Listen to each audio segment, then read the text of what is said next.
back to this slide right here to get us kicked off. So thank you everyone for joining us tonight. So happy to have you here. I'm very excited to be hosting this event, Beyond the Degree, the LSB Alumni Panel on Diverse Career Paths for our business majors, hosted in collaboration with our alumni office and the Career Center.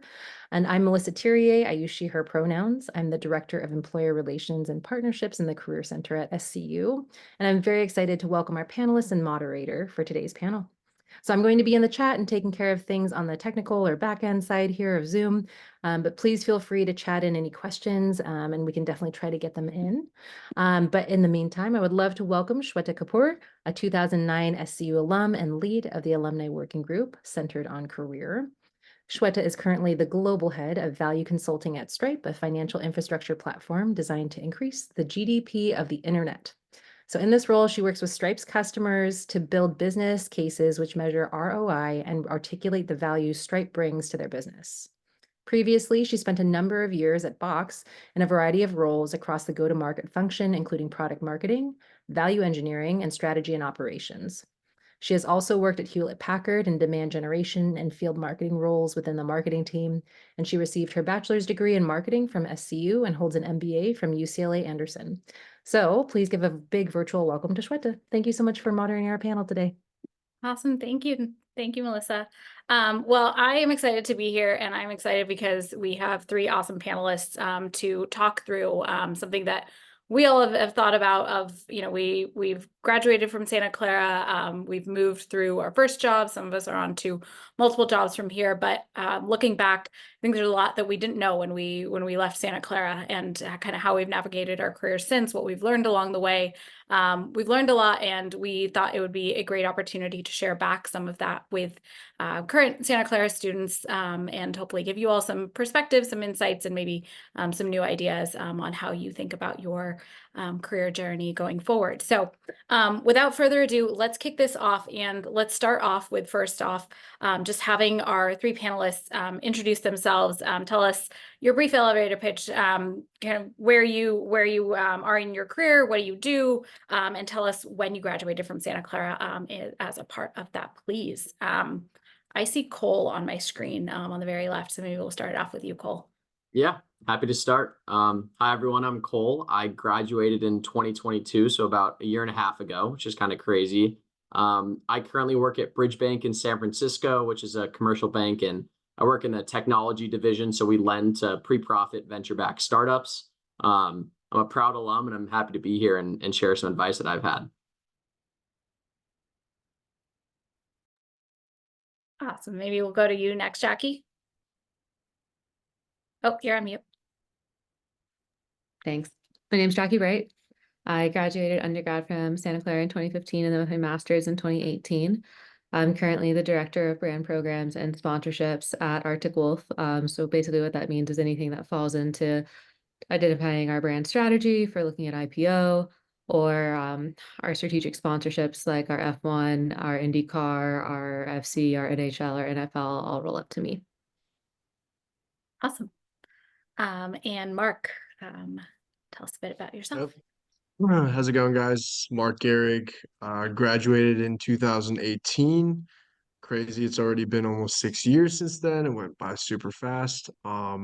I work at New York Life Insurance Company and NyLife Securities. I'm a financial services professional.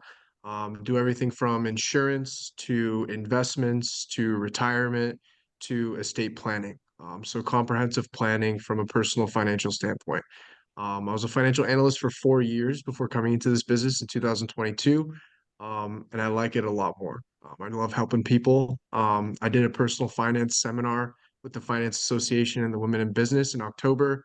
I plan to come back and do another seminar. I think people need to know about financial literacy. Very passionate about it. Yeah, happy to be here and give a little more information about my career. Awesome. Thank you all. So now we have a little bit of a sense of what you guys are up to today. Let's actually rewind and go all the way back. What was all of your major coming out of Santa Clara? Yeah, so I can go first. My major was finance. I to be completely candid, didn't really have a good idea of what major I wanted to be in. So it chose the broadest major I could think of, which is finance. And I think a lot of students can share that sentiment, but very happy I chose finance, really enjoyed my upper div finance courses. And it led me into the finance industry today. Awesome. Do you want to stick in the I can same go order? next. Jackie, you want to go next? Yeah, we can say Or the same word. Jackie, go ahead.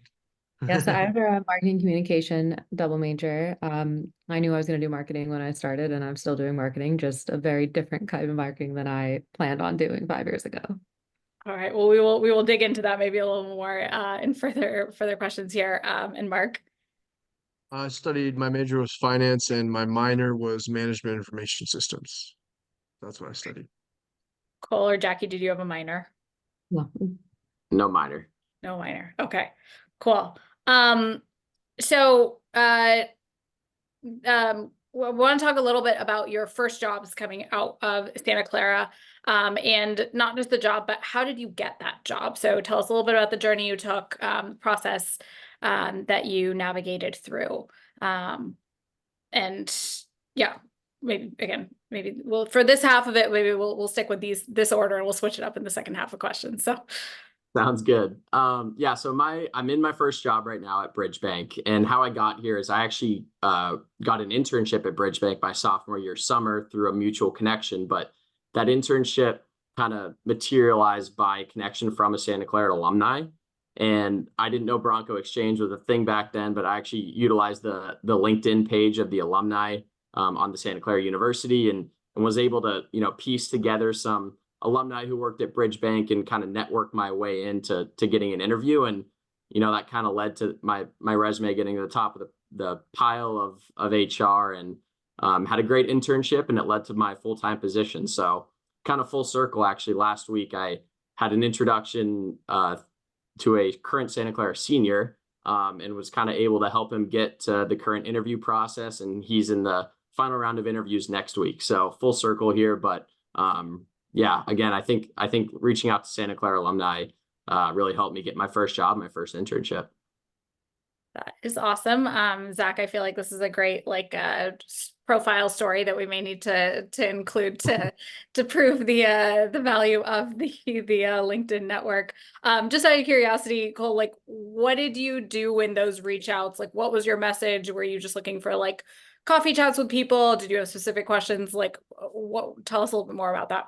Yeah, I think my kind of strategy was keep it simple and brief, but personalized, where they felt like they could respond to me. I found more often than not, Santa Clara alumni are more than willing to just chat about their jobs, especially to current students. I think after you graduate, you get a little tougher on reaching out to people cold, but as current students, people are more than willing to speak with you. So just asking about them and what they do, I think goes a long way.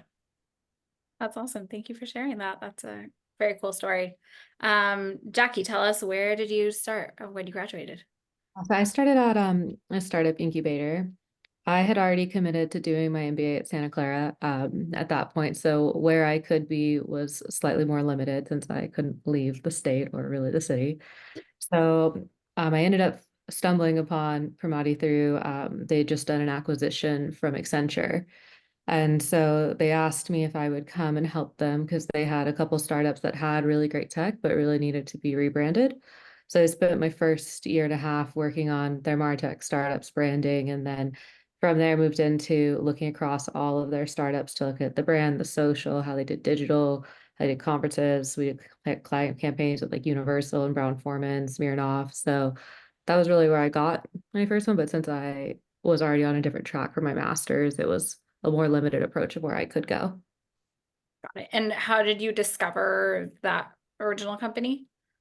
So I stumbled on it from the Accenture. So I knew people at Accenture, and they had just sold off one of their components to a different VP who moved with it, and then it called me. Okay, very cool. And then Mark, tell us about yours. Yeah, so I started as a financial analyst. I did an internship before my senior year at a company called Maxim Integrated, which recently in 2020 got acquired by Analog Devices. The semiconductor industry was super stable. did really well at my internship. They offered me a job before I started my senior year. So senior year was super fun for me. And then after that, I started full time with them in about August of 2018.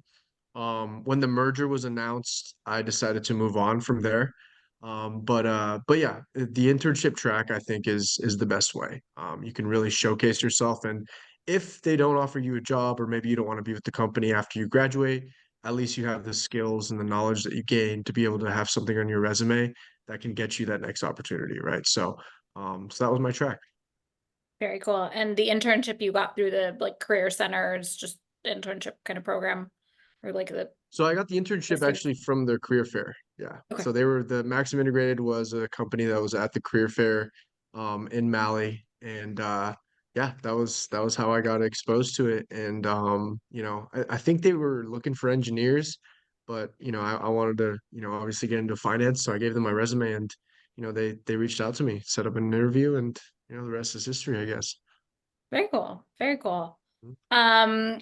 All right. So this next question, actually, we are going to switch up the order naturally because I want to actually talk to Jackie and Mark, since you both have now gone through multiple roles since leaving Santa Clara. So tell us a little bit, maybe you don't have to go into like a ton of detail on each of those different roles, but like what were those jumps that you made, and along the way, kind of like what was the thought process that led you to leaving one role or taking a new role? If you made any kind of more dramatic changes, what motivated that, and kind of how overall now when you look back, how has your thought process about your career path kind of changed from maybe what you thought when you were graduating from Santa Clara? Yeah, so You want to go first, Jackie? when I spent 5 years, the first 5 years at Primati, and when I finished my master's, I had started looking for other opportunities because startup incubators don't have a lot of room for growth, at least from a title perspective. There was lots of opportunities to build my skill set of just different things we would try, different industries we would have startups in. But it really got into, from a branding perspective, a rinse and repeat exercise because it's really just a formula to be able to do it well. So I started looking around, and I got a call from the senior director of the partner programs at VMware, who I knew through some mutual connections. And he told me that they needed help fixing their marketing incentive program because it hadn't been built by a marketing person, so it didn't make any sense. And so I said, okay, because that's different. I hadn't done it before. VMware was at that point a 45,000 person company, so there was a lot more room for growth. So I went there, I did that for think 2 years, and then somehow we ended up with 15 incentives from 4. So then I sat across all the incentives, working on how we had a consistent strategy and how we build it out. I wasn't super thrilled with where that was going because I was getting pulled into a very sales and finance oriented role, which is not where I wanted to be.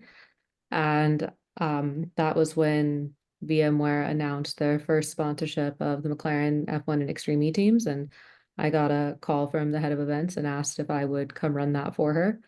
And so that one seemed like way more fun and where I wanted to spend my time, and it would get me back into the marketing side that I've been getting pulled out of. So I moved and I did that for 2 years. And then in November, VMware got acquired by Broadcom. And Broadcom just has a very different approach to marketing and a very different culture than VMware did. And where the sponsorships were going is probably not where they were going to follow. But about that time, I had started talking to the VP of Arctic Wolf and just telling her how I did things because Arctic Wolf had just done a bunch of sponsorship deals and they were trying to figure out how to run it.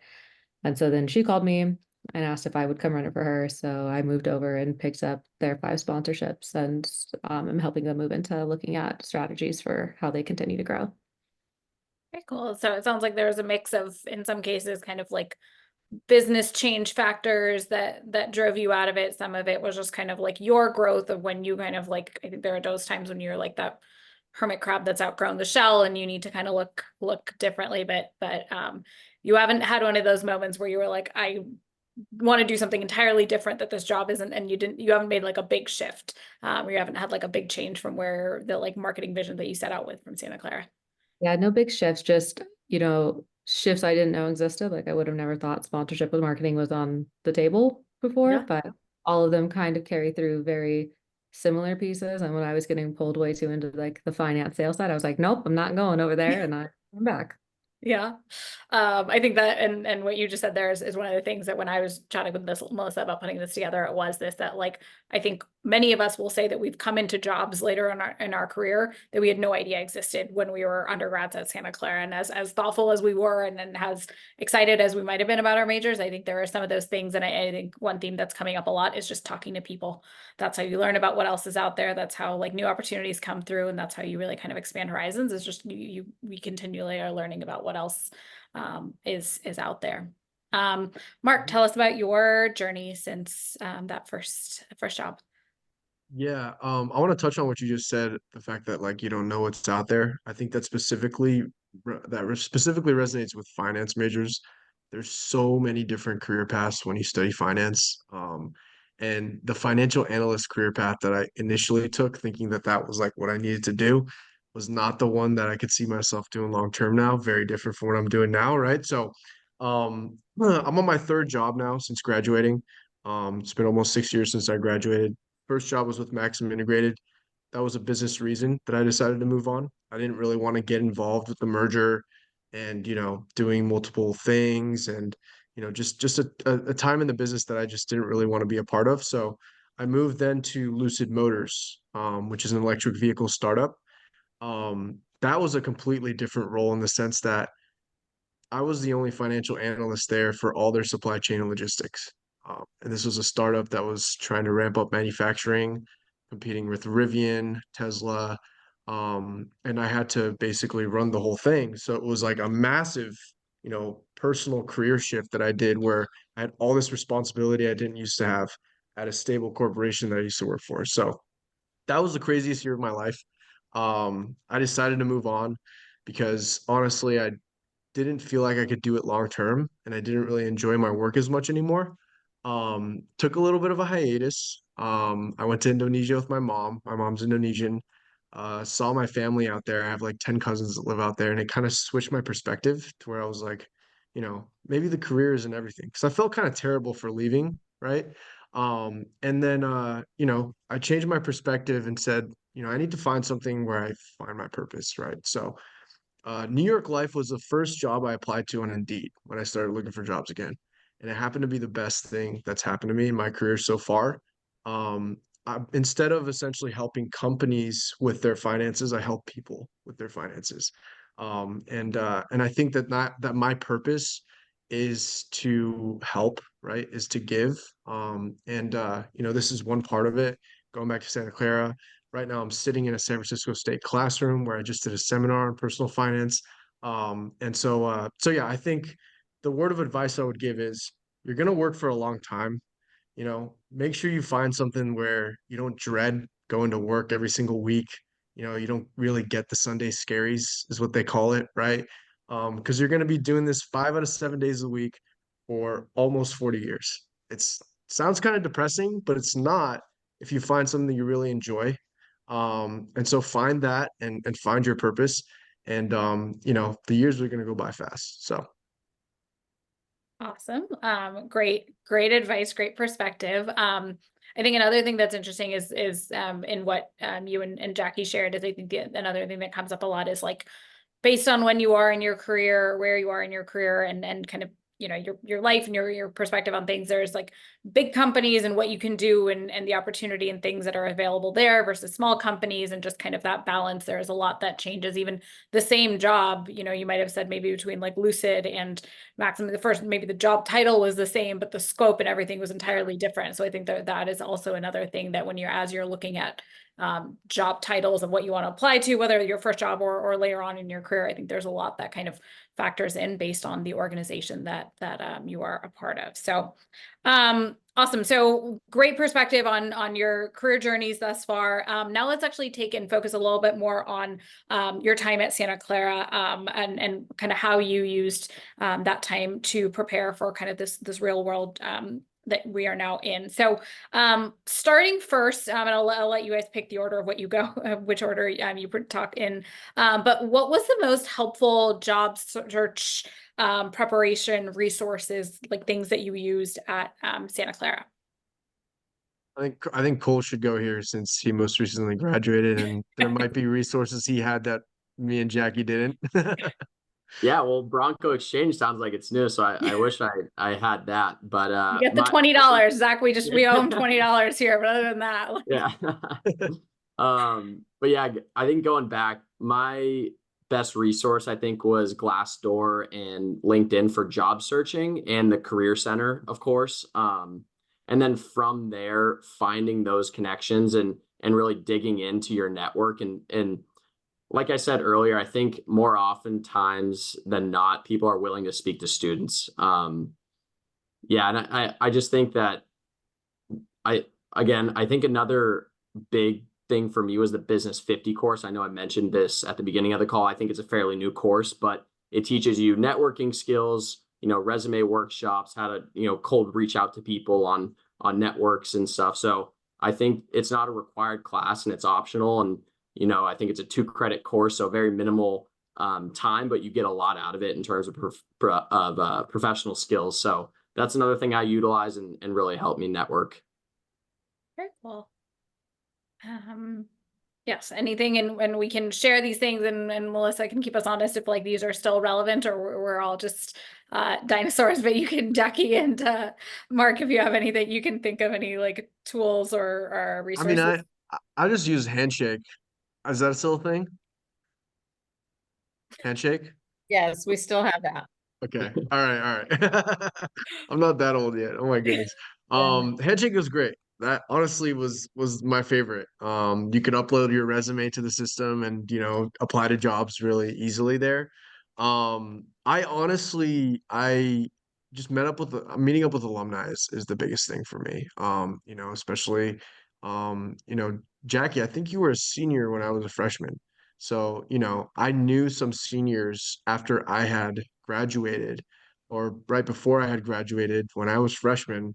They had been in the workforce for a little bit. So I would hit them up and be like, hey, you have any advice, right? To any freshmen on the call, right, make those connections with those seniors that you might, have classes with or, and then when you get to that point, they've already kind of gone through a little bit of their career and, talk to them and get some advice. But yeah, Handshake was the number one thing that I used, and then just going to career fairs. Awesome. Yeah, my class used Handshake, but I think most of us got our internships or our first jobs through our professors because their best students would usually reach out to them and say, hey, I've got an opening. Do you know anybody? And so when you had a really good relationship with your professor, usually they would send you those, or if you asked them, like they would help you make those connections. And then when I was doing my master's, the Career Center was doing the resume review for all of the master's students, which I know all of my class got a lot of value out of because it helped us rethink how we were positioning our resumes for what level we were trying to get in at. And then I think the other thing that's proven to be the most helpful, because my siblings also went to Santa Clara, so my brother graduated in 2021. His year was when the business school changed one of the classes where they had to like actually go find a company's project to work on instead of just like doing, when I did it, it was just a conceptual project, like pick a company that you think you could solve something for, write a paper about it. So I don't know, I think I got calls, there were 6 or 7 of them, and we figured out how to like get through a bunch of red tape, but I think we ended up doing projects with 75 or 80 students while I was at VMware, and we hired 6 of them. And then I know we worked with a couple other people that I knew to get other projects in when VMware didn't have projects. So I think that one ended up being the most valuable because you had a real work experience that you could put on your paper, say, I solved this problem for VMware, here's my presentation. And half the time we would just hire them because they did a really good job. Very cool. Along the same realm, if you think less like tactical or kind of pinpoint resources, are there kind of skills or kind of approaches or just kind of things that you are doing today that you can trace back to something that you learned from Santa Clara? A little more conceptual. Yeah, I think for me, one big lesson or skill I learned is to try to always have a second source of learning, whether that be, you're taking your finance courses and whatnot, but a great second source of learning is auditing, say, a marketing class that you never got to take, but you were still interested in marketing. So keeping that learning stream incoming could really benefit your future opportunities. I think Another example of that is LinkedIn Learning. I know Santa Clara offers it free to their students, and you can take courses and get free certifications by taking quizzes, and it automatically uploads to your LinkedIn profile. And say you're a finance major, and Mark, I think you said you're an MIS minor, but you can do like an intro to Python course and, you know, have that or that hard skill to put on your resume that just kind of boosts your profile to recruiters. That's cool. That's awesome. I think for me, it was Professor Sean O'Keefe's class, business writing. Um, he taught us how to interview, and he said that you should tell stories, have stories ready. Because if they ask you a question, right, you have to have a life example or something you went through to be able to, you know, talk about that question and answer that question and basically show that, you know, you went through that and are able to answer the question that way. I think to my job right now, that has been the most useful thing because when I'm meeting with clients, having stories of prior situations with other clients where I've solved problems with them is especially important to kind of build that trust and rapport with that current prospect or client that I'm meeting with to make sure that they know, you know, you can call my client that I solved his problem for, right? So yeah, I think you know, telling stories is, you know, just the best way to network, to connect with people. At the end of the day, I think networking and connections is everything. It's our human, you know, human desire is to connect with other people. So yeah, that was the most useful thing I think I learned from Santa Clara that I took into my career. Awesome. Yeah, for me, I think it's Santa Clara teaches working together in a different way than I think a lot of places do. The amount of times I get on the phone with people who just cannot figure out how to work with other teams or just don't want to take the initiative, and they're like, it's outside of my job. Why would I do it? But I want the promotion, but I'm not going to do this thing you asked me to do. So I think Santa Clara, just in everything they do, ingrains that you want to grow and keep learning, and you have this innate ability to want to work with people and learn from them and, you know, find the best way forward, which I think just kind of spills across all the classes.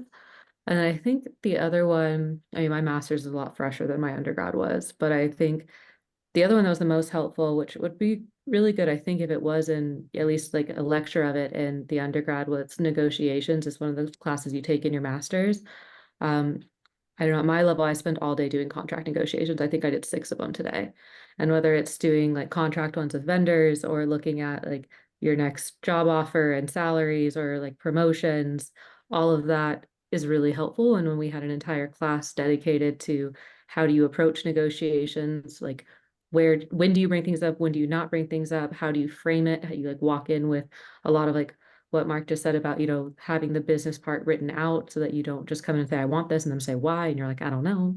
So I think those would be probably the 2 most helpful things, that you just don't lose this ability to want to grow and work with others. And then if you have an opportunity to take a negotiations class, I think it is really valuable, whether it's you're just trying to negotiate your first job offer or you get to the level that all you're doing all day is contract negotiations.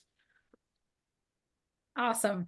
I think this is great. And I think it's just like a very unplanned, but I think you all have like resonated very similar messages of like learning, helping people. And I think it's just like a nice, like it's a very Santa Clara panel, I think, just through naturally kind of the way you all approach things. So I have one more question, 2 more questions in total for you all, but on this topic, and we've kind of talked a little bit about as you were thinking back, if you were to be able to go back in time and go back to being a current student at Santa Clara, is there something you would have done differently than what you actually did in your time, knowing what you know today? Yeah, I think one thing for me is I wish I got involved in the business school a little earlier on. I got pretty involved junior and senior year. I worked at that front desk. It's called Duke's desk, right in the main lobby. So that was a great opportunity for me to meet faculty and staff. And then I got involved with the peer career consultants junior year as well. But if I think, like Jackie mentioned earlier, that the teachers and adjunct lecturers are very strong professionals who have been in the workforce and been in industry, and connecting with them can yield some very positive results. So if you can get involved very early on, freshman, sophomore year, you're way more likely to have those stronger connections with the faculty that turn out to be very important.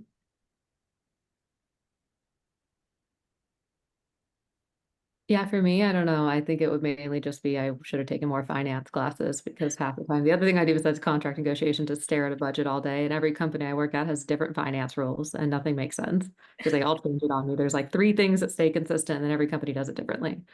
So I spent a lot of time with my finance counterpart staring at our budget. And I think especially when you live in a world of marketing, like I thought my budget was locked today, and then I had 3 people call me that I have to go find money and like rearrange my budget again. So having probably like stronger background in how you would look at that side, I think would have been a little bit more helpful because I think a lot of times when you go in, depending on what role you're like, oh, I'm never going to touch those other orgs. But I mean, I have like a 7-person finance team. They all do different pieces of it, and I have to talk to all of them and move pieces around. I have a whole OMIS team. I have a reporting team.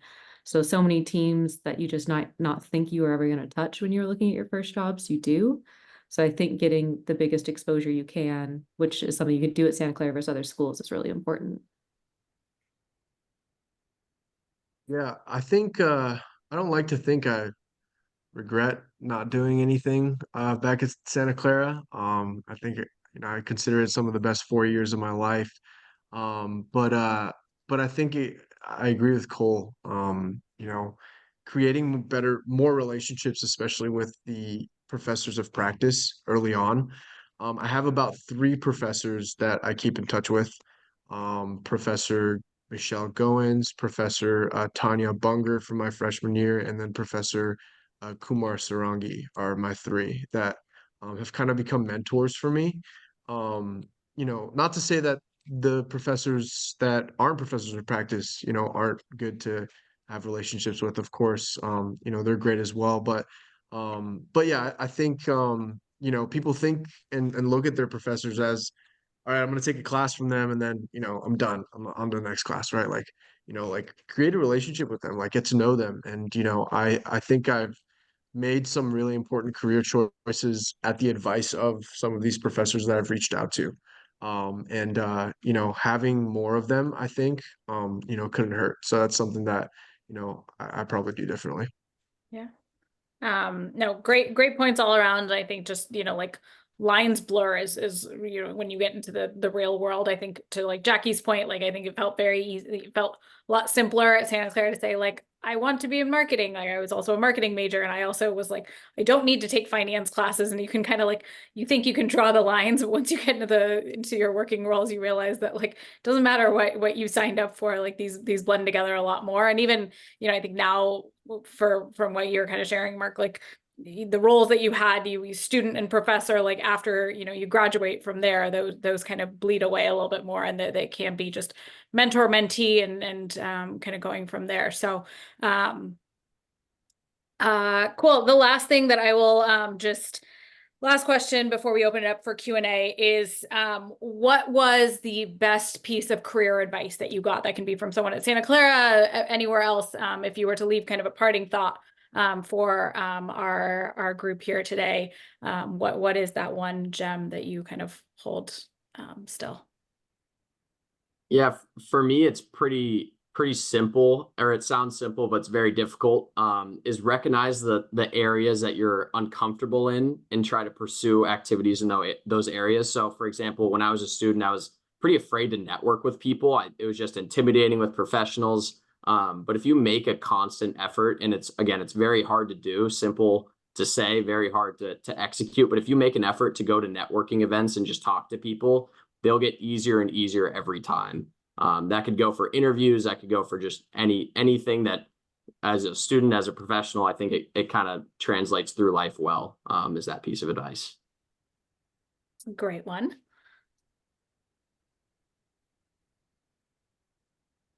Oh. I remember it was a Chuck Byers or a Kumar phrase, but at one point they just started saying "stay green" is all they would tell us all the time. And it really is what they meant by it was just that you needed to stay in this learning mode, because when you stopped learning was when you would get to a point in your career that there really wasn't a place for you to go. And so, I mean, even as I've moved up, like I spend a lot of time with our C-suite, and they're always looking for different ways to grow, and marketing changes all the time. Like with AI coming on board, it changed a lot of marketing, and our CMO like ended up leading our whole AI group that was looking at how do we use AI for marketing, how do we do it safely, how do we not like have compromising data leaks from doing stuff in it that's marketing's focus. So I think there's always, regardless of your level, ways to stay green. And it just takes the initiative of finding, like Cole said, whether it's a LinkedIn course or like a mentor to learn from, or identifying that area of yourself that you're like, I want to grow more here, but I don't know how, and asking for help to do it. So I think there's a lot of things behind it, but yeah, no, it's just stay green. All right. Yeah, I think for me, I think I already said it. The Sean O'Keefe, tell stories. That's the thing that the biggest piece of career advice that was for me from Santa Clara. So I'm going to talk about something that I recently got, that I think resonates among all careers. There's a mentor of mine within the company. I have a handful of mentors within New York Life that are also other agents, advisors. We all help each other out. And so that's one thing is, find a mentor, find people that, you can resort to. And but he told me, work with people you can grow with. And I think that that's in my line of business, that's especially important, right? Working with people you can grow with, because as they go on through their career, you'll keep doing business together, right? But also, if you find a manager, everyone's got a manager nowadays, unless someone's the CEO in this call. Even their managers are the board of directors, right? But if you've got a manager that you work really well with, it's very common for that manager to people to follow their managers to other companies. The number one reason that people quit their jobs is because of their manager. So if you find someone that you work really well with, and you can see yourself growing in your career together with them, it'll make your career and your life so much easier, I think.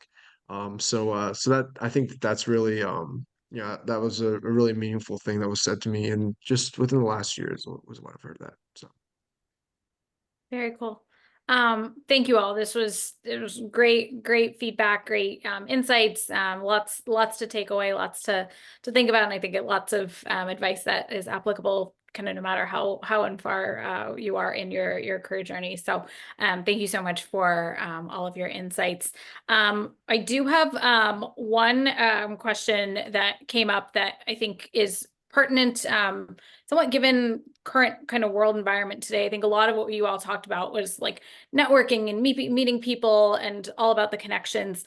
Do you have any advice for folks? I know a lot of people are starting jobs where they're either 100% remote or they're in a hybrid work environment, and the water cooler does not exist in the same way today. And so anything that you all have seen, either through the recruiting process or just kind of how you've or in internships or current roles, any advice you have on how you think about making connections in this like virtual hybrid world? Yeah, I think the obvious is try to meet in person as much as you can. If you make the effort to try to, say, if you have an interview and they offer it hybrid or in person or whatnot, if you make the effort to show up in person, you're going to stand out. Especially for the past 2 years since it's been remote, the face-to-face connection is really, hard. It's stronger than ever right now. So I think just making that effort will make you stand out from the crowd. And I think I've been fully remote for, I think, almost 4 years now. And I think what it comes down to is also like every call we get on, our cameras are on, unless like it's some ridiculously early call in the morning with like Europe. But even just like the little things you can do of having your cameras on, and the little bit of small talk where you don't waste time, like we usually just add a couple minutes in early, and you make those connections with people about whether it's their kids or their families or like what they did that weekend or whatever TV show they're watching, which is one that our team goes down the track a lot. But I think those little things that you can still build connections with. And I mean, we live in Slack all day long, and I mean, probably 60% of my Slacks have nothing to do with what we're talking about. Usually someone's like, did you see this? And I'm like, no. And then we go down a rabbit hole of like something else that's still somehow work related, but not really.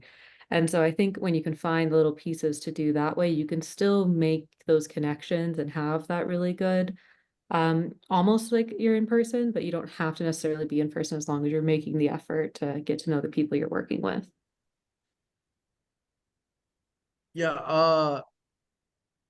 I don't know if I am a good person to ask this question, because I'm a believer in person. Like I love Well, in person. I mean, I think if anything, that kind of just emphasizes that like it's great that some days Yeah, you don't have to drive into the office, but I think the value of in person, or, you know, as close to in person as Jackie was saying, like still have the conversation, have the water cooler conversation, even if it doesn't exist, like make time and space for that. That still has value, even if it's maybe not as organic as and easy as it was when everyone was in person. So I think it just kind of vouches for the importance of it.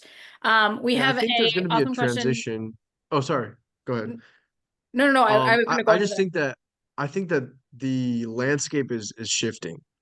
I think that the remote work only culture is kind of going away. I have seen companies, get rid of people that are remote only, and they have, office buildings that they're paying rent or they own, but they want to be used. So, I have seen somewhat of a shift, which I think is good, but yeah, there are ways to do it, but which Jackie and Cole said.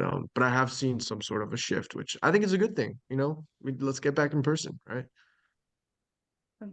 Well, we have a question that is actually for Mark and Cole here.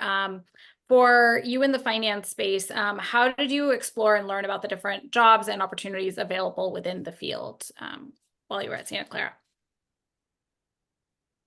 Yeah, I think that's a great question because, like Mark said earlier, there's a ton of different finance roles. I was fortunate enough to have a financial services and then also more of a corporate finance FP&A internship during my time at Santa Clara. I honestly think the best way is to just research, find companies you're interested in, look at the job descriptions, try to talk to as many people as possible in the industry because a finance background can get you a lot of different jobs in different places. So I would just spend some time on Google and see what sounds interesting to you. And then once you find a job description that really feels like it fits what you want to do, then you kind of know what industry you're generally interested in. I think was it Mark, you Yeah. mentioned Glassdoor as well earlier. Or one of you Cole mentioned Cole, you Glassdoor, I mentioned think, right? Glassdoor as well. Yeah. Yeah. I think yeah, finance is, man, you can go every which way with finance. I looked at it as kind of finance being either investments based or corporate finance based was the idea that I had when I was still in school. And I went the corporate finance side. But I think at the end of the day, because there's so many different avenues, connecting with the alumni, that's one really good thing you can do. Handshake, I'm sure there's probably some really good filters you can put in there that you can see all the opportunities.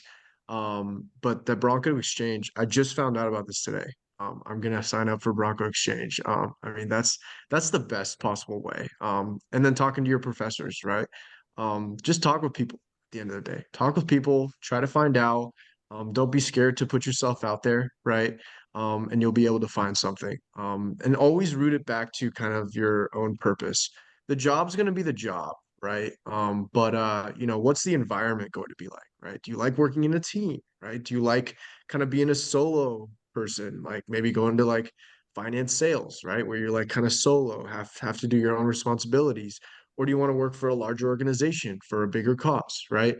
I think all those things matter more than the opportunities themselves and the jobs themselves. Is like, what's your own personal goal and organization and kind of personality traits that you want to tap into in the job that you want to work in. So And I think, yeah, like Cole, you mentioned, like, I think internships, they are great. Like they can, if you like it and it turns into a job offer, like it did for, some folks on the call here, that's great. But it's like, if the other side of it is like, turns out you don't like that job, it's great because it's like, it's 10, 12 weeks. No one has any commitment beyond that. If you decide that like you thought you really were interested in it, you went there, you realized the day-to-day of it, the work that you're actually being asked to do is not actually a fit for you. Great, you can, there's no hard feelings for any party at the end. You didn't sign up to work there forever kind of thing. So I think there is benefit in that, or even like the opportunity with like Jackie was saying of like these projects of working with a company for a short period of time. I think like the closer in you can get, I think a lot of times that is the best, because what works for one person sometimes doesn't work for another, even though it's the exact same opportunity. So I think just any chance you have to kind of like dip your feet in and see it for yourself is obviously going to provide the best perspective there. So cool. Any other questions? Any other like final thoughts from the panel? Anything else that we didn't cover that through the conversation you realized you actually wanted to mention? Zach can probably talk better about it than I can, Shweta, but Zach, where is the alumni by region thing? Is that now in Bronco Exchange or is it still on the website? The regional alumni groups? So still on our Alumni Association website, but we also have groups within Bronco Exchange as well that we're starting to build out. But we have community pages for each of our communities all across the country. We have several international as well, and then we have some targeted specialty groups as well. But that all lives on our Alumni Association website. I think that's another really good resource, Shweta. If you have an internship that takes you away from Santa Clara and you don't have the network, Yeah. you know, you have a finance that takes you to New York, or if you're in London, there are groups you can reach out to and learn more about what they're doing in those cities, especially if it's a city that you like. And then, you know, that might be a better way to find something that you're really excited about. If you're like, well, I don't love the Bay Area, and you know, the Yeah. Bay is very techy. So if you want to go somewhere else that's less techy, you might have better options if you ask the alumni who live there that are in finance or whichever your major is. That's a great point. It's a great call out, Jackie there. Cool. Thank you, Melissa and Zach, for putting those links over in the chat there, so folks can feel free to check those out. But other than that, I think, Melissa, from a prepared content perspective, I think we are close to done. Absolutely. Thank you again to our presenters. I so appreciate you all being here. I'm going to go ahead and take those pins off. But I did want to share your contact information so that you so graciously allowed us to share on here. So let me go ahead and get that share screen up one moment so that if folks want to connect with you all on LinkedIn, that they're able to do so. All right. So these are the LinkedIn pages of all of our panelists today. They've all agreed to be reached out to. So in case you want to connect with them after this, you know, ask any follow-up questions, you know, have your own career conversation. These folks are available as well. And hopefully after today, you can find them all on Bronco Exchange too. All right. So thank you so much. I'm going to take us off the recording here. But if you have any questions, feel free to reach out. Thank you so much for joining us.